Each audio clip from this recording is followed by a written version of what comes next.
ஜெய் ஸ்ரீ மாத்ரே நமக. ஜெய் குருதத், ஜெய் குரு பரசுராம். நமஸ்காரம். நான் கரூர்லேருந்து வல்சலா பணிக்கர், பிரசன்ன ஜோதிடர். இன்னைக்கு குரோதி வருடத்துடைய தமிழ் புத்தாண்டு பலன்கள் சிம்ம ராசிக்கு எப்படி இருக்குன்னு பார்க்க போகிறேங்க. இந்த வருடம் பிறக்கிறது 14/4/2024 ஞாயிற்றுக்கிழமை சஷ்டி திதியிலையும் தைத்துளை கரணத்திலையும் அதிகண்ட யோகத்திலையும் திருவாதிரை நட்சத்திரத்திலையும் இந்த வருடம் பிறக்குதுங்க. சிம்ம ராசி, அதாவது இந்த வருடம் பிறக்கிறப்போ சிம்ம ராசிக்கு கிரக நிலைகள்லாம் எப்படி இருக்குன்னு பார்க்கலாங்க. உங்களுடைய ராசிக்கு 2ஆம் இடத்துல கேதுவும், 7ஆம் இடம் கலத்திரஸ்தானத்தில் 7ஆம் இடத்துல சனியும் செவ்வாயும், அஷ்டமஸ்தானத்தில் ராகு புதன் சுக்கிரனும், 9ஆம் இடத்துல சூரியனும் குருவும் இருக்காங்க. இது 11ஆம் இடத்துல சந்திரன் இருக்காங்க. இதுதான் உங்களுடைய, அதாவது இந்த வருஷம் பிறக்குது இல்லையா, அப்போ உங்கள் ராசிக்கு கிரக நிலைகள். இதெல்லாம் பொதுவாக உங்களுக்கு அக்யூரேட்டான பலன்கள் வேணும் அப்படின்னா உங்களுடைய இண்டிவிஜுவல் ஜாதகம் இருக்கு இல்லைங்களா, அதில் கிரக நிலைகள் ப்ளஸ் கோச்சாரத்தில் இப்போ எப்படி கிரகம்லாம் இருக்குது, என்ன திசா புத்தி போயிட்டு இருக்கு, இது எல்லாத்தையுமே நம்ம கால்குலேட் பண்ணி தான் ஒரு 100% அக்யூரேட்டான ப்ரெடிக்ஷனை நம்ம சொல்ல முடியும். இருந்தாலும் நான் சொல்லக்கூடிய இந்த தமிழ் புத்தாண்டு பலன்களும் சரியாக தான் இருக்குங்க. உங்களோட ராசிக்கு 2ஆம் இடத்துல கேது வந்திருக்கு, அஷ்டமஸ்தானத்தில் ராகு இருக்குங்க இந்த வருஷத்தில். அதே மாதிரி குரு உங்களுக்கு 9ஆம் இடத்துலேருந்து 10ஆம் இடத்துக்கு போக போகுது. அது என்ன தொழில் ரீதியாக நிறைய மாற்றங்களை உண்டு பண்ணுங்க. பொதுவாக சிம்ம ராசிக்கு என்னென்னா சனி 7ஆம் இடத்துல இருக்குது, அதாவது கண்ட சனின்னு சொல்லக்கூடியது. இந்த 7ஆம் வீட்டில் இருந்து உங்கள் ராசியை தான் சனி பார்த்துட்டு இருக்காரு. அந்த சனியோடைய பார்வை எல்லாத்தையும் புத்தியை மழுங்கடிச்சிரும். அதுதான் உங்களுக்கு நீங்கள் எவ்வளோ டேலண்டடாக இருப்பீங்க, எல்லாமே இருப்பீங்க. பட் ஆனால் என்னென்னா இந்த டைமில் அதெல்லாம் தேடணும். உங்கள் புத்திசாலித்தனம் எங்கே போச்சு, ஒரு விஷயம் செய்யும்போது எப்படி யோசிப்பீங்க, யோசித்து கரெக்டாக ப்ராப்பராக பண்ணக்கூடிய நபர் தான் சிம்ம ராசியை பொறுத்த வரைக்கும்.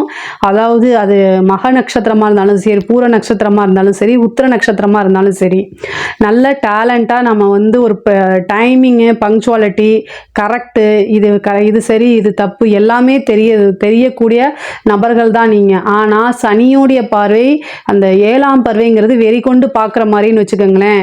இந்த டைமில் நீங்கள் யோசிக்காமல் செய்யக்கூடிய ஒவ்வொரு விஷயமும் உங்களுடைய வாழ்நாள் ஃபுல்லாக பாதிக்கும். அதனால் ஒவ்வொன்றும் யோசித்து செய்யுங்க. உங்களுக்கு யோசிக்க முடியல, எது தப்பு எது சரி அப்படின்னு தெரியலேன்னு வச்சுக்கோங்களேன், உங்களுடைய வெல்விஷர்னு ஒருத்தங்க இருப்பாங்க இல்லையா, உங்களுடைய நலம் விரும்பிகிட்ட கேட்டு அதுக்கப்புறம் அதை செய்யுங்க. அதுதான் பெட்டர், உத்தமம். தொழில் ரீதியாக நல்ல மாற்றங்கள் தான் உங்களுக்கு வரப்போகுது. தொழிலில் நிறைய மாற்றங்கள்னால் வெளிநாடு போகக்கூடிய அமைப்பு, தொழில் ரீதியாக உத்தியோக ரீதியாக போகக்கூடிய அமைப்புகள், பார்ட்னர்ஷிப் இருந்துச்சுன்னா அந்த பார்ட்னர்ஷிப்குள்ளே சின்ன சின்ன பிரச்சனைகள். உங்களுக்கு 7ஆம் இடத்துல தான் சனி இருக்காரு. அந்த சனி உங்களுக்கு 6ஆம் அதிபதியும், அதனால் அவங்கக்கிட்ட சண்டை சச்சரவுகள் வரத்துக்கு, உங்களுடைய கருத்து அவங்களோட ஒத்து போகாமல் அதனால் பிரிவினை ஏற்படுறதுக்கு உண்டான வாய்ப்புகளும் அதிகமாக இருக்குங்க. அதே மாதிரி 4ஆம் இடத்தை சனி பார்க்குது.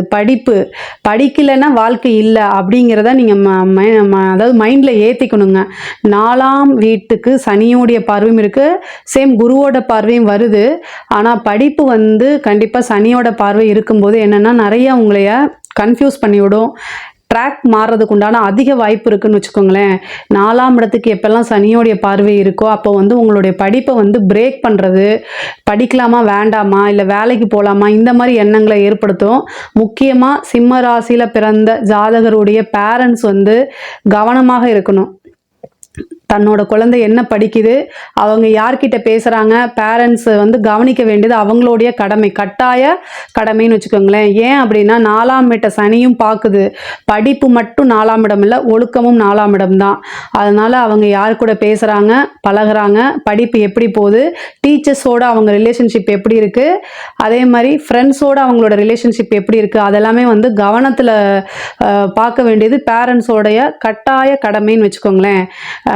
இதுக்கு அடுத்தது வீடு கட்டக்கூடிய யோகம் இருக்கா அப்படின்னா முக்கியமாக உத்தியோகம்ங்க. உத்தியோகத்தில் இருக்கவங்களுக்கு இது சூப்பரான டைமு.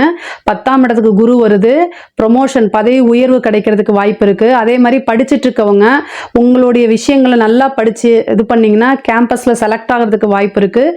படித்து முடித்தோடனே உங்களுக்கு வேலை கிடைக்கிறதுக்கு உண்டான வாய்ப்பு அதிகமாக இருக்குது. நல்ல வேலைக்கு போய் நல்ல சேலரியில் இருக்கக்கூடிய அமைப்புகள்லாம் இந்த வருடம் வருது. அதை கரெக்டாக யூஸ் பண்ணிக்கோங்க. நீங்கள் வந்து யோசிக்கிறது வந்து என்னென்னா இப்போ மலங்கடிக்கிற மாதிரி இருக்கும். அதனால் ஒப்பீனியன் கேட்டு கேட்டு செய்யுங்க, அதுதான் நல்லது. நீங்கள் ஒரு விஷயம் சரி நினைப்பீங்க, பட் ஆனால் அது வாழ்க்கைக்கு ஒத்து வராததாக இருக்கும். நான் சனியோடைய பார்வை இருக்கனால தான் இவ்வளோ தூரம் அழுத்தி சொல்கிறேன். 10ஆம் இடத்துக்கு சனி வந்திருக்காரு, சாரி 10ஆம் இடத்துக்கு குரு வந்திருக்காரு.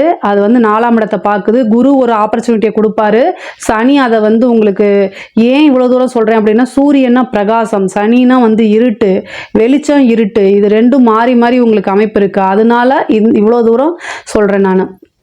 கரெக்டான முடிவெடுக்க முடியாத சுச்சுவேஷன்ஸில் நீங்கள் இப்போ இருப்பீங்க. ஸோ அதனால் நீங்கள் உங்கள் வெல்விசட்டை கேட்டு ஒவ்வொன்றும் எடுக்கிறது ரொம்ப நல்லது. வீடு கட்டக்கூடிய அமைப்பு இருக்குது. கடன் வாங்கும்போது யோசித்து வாங்குங்க, அது பிளாக் ஆகிறதுக்கு வாய்ப்பு இருக்குது. 2ஆம் இடத்துல கேது இருக்குது, அதனால் வருமானத்தில் சம்டைம் தடை பண்ணுறதுக்கு வாய்ப்பு இருக்குது. நீங்கள் சம்டைம் சொல்லாதீங்க மேடம், எப்போவுமே அப்படின்னீங்கன்னா விநாயகர் வழிபாடு பண்ணுங்கள். இந்த ராகு கேதில் வந்து 2ஆம் இடத்துல வந்து உங்களுக்கு எக்கனாமிக்கலாக ஏதாவது பொருளாதார தடை இருக்குது அப்படின்னா விநாயகர் வழிபாடு பண்ணீங்க அப்படின்னா அந்த பொருளாதார தடை உடையும். உங்களுக்கு வீடு கட்டக்கூடியது, வாகனங்கள் வாங்கக்கூடிய அமைப்புகள்லாம் உறுதியாக உண்டுங்க. அதே மாதிரி அஷ்டமத்தில் இருக்கக்கூடிய ராகு, இந்த அஷ்டமத்தில் இருக்கக்கூடிய ராகு திடீர்னு ஒரு அதிர்ஷ்டத்தை கொடுத்துரும். அது எப்படி வேணா இருக்கலாம், உங்களுடைய ஆசை அபிலாசைகளாகவும் இருக்கலாம், அல்லது உழைக்காத வருமானம், லாட்ரி வாங்குறதோ, அல்லது புதையல் அப்படின்னா உழைக்காத வருமானத்தை தான் நான் எப்பவுமே சொல்லுவேன். மண்ணுக்கடியில இருந்து எடுக்கிறது கிடையாது. நீங்கள் உழைக்காம உங்களுக்கு ஒரு பணம் வருது அப்படின்னா அது வந்து ராஜயோகம், புதையல் எல்லாத்துக்கும் சமந்தான். அதே மாதிரி ப்ராப்பர்ட்டி வராதுன்னு நினச்சிட்டு இருப்பீங்க, உயில் சொத்து வராதுன்னு நினச்சிட்டு இருப்பீங்க, அது எல்லாம் உங்களுக்கு கை மேலே வந்துடும். அதே மாதிரி உங்களுக்கு 6ஆம் இடத்து அதிபதி தான் வந்து இப்போ 7ஆம் இடத்துல இருக்காரு. கணவன் மனைவி ரிலேஷன்ஷிப்புக்குள்ளே நிறைய பிரச்சனைகள் வரத்துக்கு வாய்ப்புகள் இருக்குது. 2ஆம் இடத்துலையும் குடும்பஸ்தானத்துலையும் கேது உட்கார்ந்துருக்கனால குடும்பத்தில் ஒரு நிம்மதியின்மை, அதாவது அமைதியாக இருக்கக்கூடிய சூழல்கள் அமையாது. ஸோ அதனால் அட்ஜஸ்ட்மெண்ட் பண்ணுறது ரொம்ப முக்கியம். சிம்மராசியை பொறுத்த வரைக்கும் ஒரு மிகப்பெரிய மைனஸ் என்ன அப்படின்னா, அட்ஜஸ்ட்மெண்ட் அப்படிங்கிறது ரொம்ப குறைவாக இருக்கும். நீங்கள் அட்ஜஸ்ட் பண்ணி போகிறதுக்கு பழகிக்கணும். உங்களுக்கு எல்லாமே ப்ராப்பராக இருந்து, ஏன்னா நீங்கள் ஒரு ப்ராப்பராக செய்யக்கூடிய நபர், நீங்கள் உண்மையை பேசக்கூடிய நபர், எதாக இருந்தாலும் ஸ்ட்ரைட் ஃபார்வர்டாக பேசக்கூடிய நபராக தான் இருப்பீங்க. ஆனால் உங்களுடைய மிகப்பெரிய மைனஸ் என்னென்னா, அதே மாதிரி ஆப்போசிட்டில் இருக்கவங்களும் நீங்கள் பழகக்கூடிய நபர்கள் எல்லார்கிட்ட இருந்தால் அதை நீங்கள் எதிர்பார்ப்பீங்க. ஆனால் அன்ஃபார்ச்சுனேட்டாக அது கிடைக்காது. நீங்கள் வந்து உங்களுக்கு 7ஆம் அதிபதியே சனி. ஸோ உங்களுக்கு நீங்கள் வெளிச்சம் அது இருட்டு அப்படின்னா எப்படி இருக்கும் அப்படிங்கிறத யோசிச்சுக்கணும். ஸோ எதிர்பார்ப்புகளை குறைச்சிக்கிட்டிங்கனாலே வாழ்க்கையில் சந்தோஷம் அப்படிங்கிறது உறுதியாக 100க்கு 200% உங்களுக்கு உண்டு. பொதுவாகவே சிம்மராசிக்கு எல்லாமே சின்ன எஃபர்ட் போட்டாலே கிடச்சிருக்கும், உங்களுக்கு எல்லாமே கிடச்சிரும். ஏன்னா காலபுருஷனுக்கு அது 5ஆம் இடமா வரதுனால எல்லாமே உங்களுக்கு ஈஸியாக கிடச்சிரும். பட் ஆனால் வந்து என்ன அப்படின்னா, இந்த காலகட்டங்கள் கொஞ்சம் கடுமையாக இருக்குது. அட்ஜஸ்ட்மெண்ட் தான் உங்களோட தாரக மந்திரமாக இந்த வருஷம் இருக்கணும். அப்படி இருந்துச்சுன்னா ரொம்ப நல்லாயிருக்கும். அதே மாதிரி உயில் சொத்துக்களில் பிரச்சனைகள் இருந்தால் அது சால்வ் ஆகும்னு சொன்னேன்ல, நீங்கள் யார் மேலாவது கேஸ் போட்டிருக்கீங்க, அது ரொம்ப நாளாக இழுத்துட்ருக்கு. பட் ஆனால் எதுவுமே வரமாட்டேங்குது, திருப்பி எதுவுமே வரமாட்டேங்குதுன்னா அது எல்லாமே உங்களுக்கு சக்ஸஸ் ஆகக்கூடிய காலகட்டங்கள் தான் இது. அதே மாதிரி பெண்கள் ரொம்ப கவனமாக இருக்கணும். செவ்வாய் ராகு, செவ்வாய் சனி கோச்சாரத்தில் எப்பெல்லாம் சேருதோ அந்த காலகட்டங்களில் ரொம்ப ரொம்ப ரொம்ப ரொம்ப கவனம் தேவைங்க. செவ்வாய் சனி வாழ்க்கையில், அதாவது உங்களுடைய பிறவி ஜாதகத்தில் இருந்தால் கோச்சாரத்தில் எப்பெல்லாம் செவ்வாய் சனி சேருதோ அப்போல்லாம் பிரச்சனைகள் வரும். மனசில் நிம்மதி இருக்காது, எந்த விஷயத்துலையும் ஃபோக்கஸே பண்ண முடியாது, அந்த மாதிரி இருக்கும். செவ்வாயும் கேதுவும் அஷ்டம ஸ்தானத்தில் சேருது. அதாவது எப்போ அப்படின்னா மே மாதத்துக்கு அப்புறம். அந்த மே மாதம் வந்து பார்த்திங்கன்னா ஒரு 1.5 மாதம் வந்து ரொம்ப ரொம்ப கவனமாக இருக்கணும். முக்கியமாக வண்டி வாகனங்களை இயக்கும் போது குரு வந்து உங்களுக்கு அஷ்டமாதிபதியும் கூட, நல்லது தான் செய்வார், ஆனால் அஷ்டமாதிபதியும் கூட. 2வது சனியும் உங்களுக்கு 4ஆம் இடத்தை பார்க்குதுங்க. அப்போது 8ஆம் இடம், 4ஆம் இடம்ங்கிறது வண்டி வாகனம், 8ஆம் இடம்ங்கிறது திடீர் விபத்து கண்டங்கள் ஏற்படுறதுக்கு வாய்ப்பு இருக்குது. அந்த காலகட்டங்களில் பார்த்துருக்கணும். மனசு சரியில்லைன்னா வண்டி வாகனங்களை இயக்காதீங்க. ஏன்னா உங்களோட மனசு வேறு பக்கம் திங்க் பண்ணிகிட்ருக்கோம், நீங்கள் வண்டியில் போயிட்டுருப்பீங்க, எப்படி இருக்கும், அதனால் உங்களால் எதிரில் வரவங்களுக்கும் ஆபத்தாக முடிஞ்சிடும். மேக்ஸிமம் மைண்டு சரியில்லை அப்படின்னா வண்டி ஓட்டுறதே அவாய்ட் பண்ணிக்கோங்க. ஏன்னா மருத்துவ செலவு இருக்குங்க. குரு வந்து ஏன்னா திடீர்னு ஒரு சனி வந்து திடீர்னு ஒரு மருத்துவ செலவு கொடுத்துருவாரு. தாயாருடைய உடல்நிலையில் முக்கியமாக கவனம் தேவை. தாயாருக்கு சர்ஜரி அப்படிங்கிறது உண்டு. அதாவது மருத்துவ செலவு உங்களுக்கோ அல்லது தாயாருக்கோ இருக்கு. உங்களுக்கா இருந்தாலும் சரி, தாயாருக்கா இருந்தாலும் சரி, உடல்ல ஏதாவது பிரச்சனை அப்படின்னா உடனடியாக மருத்துவரை அணுகிறது தான் ரொம்ப ரொம்ப நல்லது. இந்த குரோதி வருடம் வந்து உங்களுக்கு எக்கனாமிக்கலாக ரொம்ப சூப்பராக இருக்குங்க. அதாவது அரசியல்வாதிகளுக்கெல்லாம் ரொம்ப ரொம்ப அசுர வளர்ச்சின்னு சொல்லலாம்னு வச்சுக்கோங்களேன். ஏன் அப்படின்னா உங்களுக்கு 4ஆம் இடத்தை குரு பார்க்குது, சனி பார்க்குது. ஒரு நல்ல பதவி கிடைக்கும். திடீர்னு ராஜயோகத்தை கொடுக்கறதுக்கு ராகு இருக்காரு. அதே மாதிரி குருவும் வந்து 10ஆம் இடத்துல இருக்கு. அப்போ வந்து நீங்கள் எதிர்பார்த்துருக்க மாட்டீங்க. பட் ஆனால் உங்களுக்கு ஒரு போஸ்டிங் கிடைச்சிரும். அரசியல் அதாவது எலெக்ஷனில் ஜெயிக்கிற மாதிரி அமைப்பு வரும். ஏதாவது போட்டியில் ஜெயிக்கிற மாதிரி இருக்கும். திடீர்னு ஒரு பெரிய கான்ட்ராக்ட் கிடைக்கும், ஒரு பெரிய போஸ்டிங் கிடைக்கும். அது மூலிமா பல லட்சங்கள் பல கோடிகள் உங்களுக்கு சேர்ந்துடும். சிம்ம ராசியை பொறுத்த வரைக்கும் அரசியலுக்கு ரொம்ப ரொம்ப சூப்பர். அரசாங்க பதவியில் இருக்கவங்களுக்கும் இது ரொம்ப நல்லது. 8ஆம் இடத்துல வந்து ராகு இருக்கு, அஷ்டமஸ்தானத்துல ராகு இருக்கு. உங்களுக்கு பணம் பல வகையில வருங்க. அதை ப்ராப்பரா கொண்டு போய் சேர்க்கல அப்படின்னா அது காணாம போயிடும். அதே நேரத்தில் லஞ்ச லாவணியங்களை ஈடுபடும் போது ரொம்ப ரொம்ப கவனம் தேவை. சனி நான் வந்து 7ல் இருக்காருங்க. அவர் பார்த்துக்கிட்டே இருப்பாரு. திடீர்னு மாட்டி விட்டுருவாரு. இந்த கிரகங்கள்லாம் ஒண்ணுக்கு ஒன்று கூட்டு தான். நமக்கு அதிர்ஷ்டம் அப்படின்னு தனித்தனியா பார்ப்போம். பட் ஆனால் ஒருத்தருக்கு ஒருத்தர் கூட்டு சேர்ந்துக்குவாங்க. கேது வந்து 2ஆம் இடத்துல இருக்கனால பணம் வர மாதிரி கொண்டு வருவாங்க.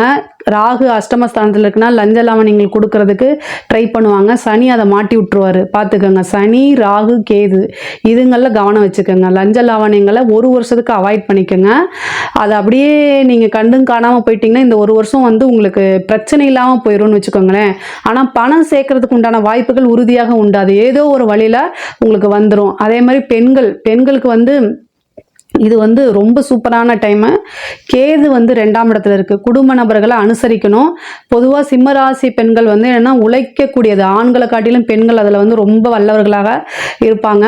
ஆனால் என்ன அப்படின்னா 2ஆம் இடத்துல இப்போ கேது வந்திருக்குங்க. எக்கனாமிக்கலாகவும் முன்னேறக்கூடிய காலகட்டம். ஆனால் குடும்பத்தோட ஒத்துழைப்பு கொஞ்சம் குறைவாக இருக்கும். அதை பேலன்ஸ் பண்ணிட்டீங்க அப்படின்னா உறுதியாக சக்ஸஸ் பண்ணிடலாம். வெளிநாடு போகக்கூடிய அமைப்பு திடீர்னு வந்து உங்களுக்கு வரும். அதை மிஸ் பண்ணாமல் போங்க. கண்டிப்பாக அது மூலிமா உங்களோட வளர்ச்சி வந்து அடுத்த லெவலுக்கு போகிறதுக்கு அமைப்புகள் இருக்குங்க. கலைத்துறை சார்ந்தவங்களுக்கு திடீர்னு வந்து ஒரு நல்ல அமைப்பு. ஏன்னா சனி 7ஆம் இடத்துல இருக்கனால பொதுமக்களுடைய ஆதரவு கிடைக்கும்.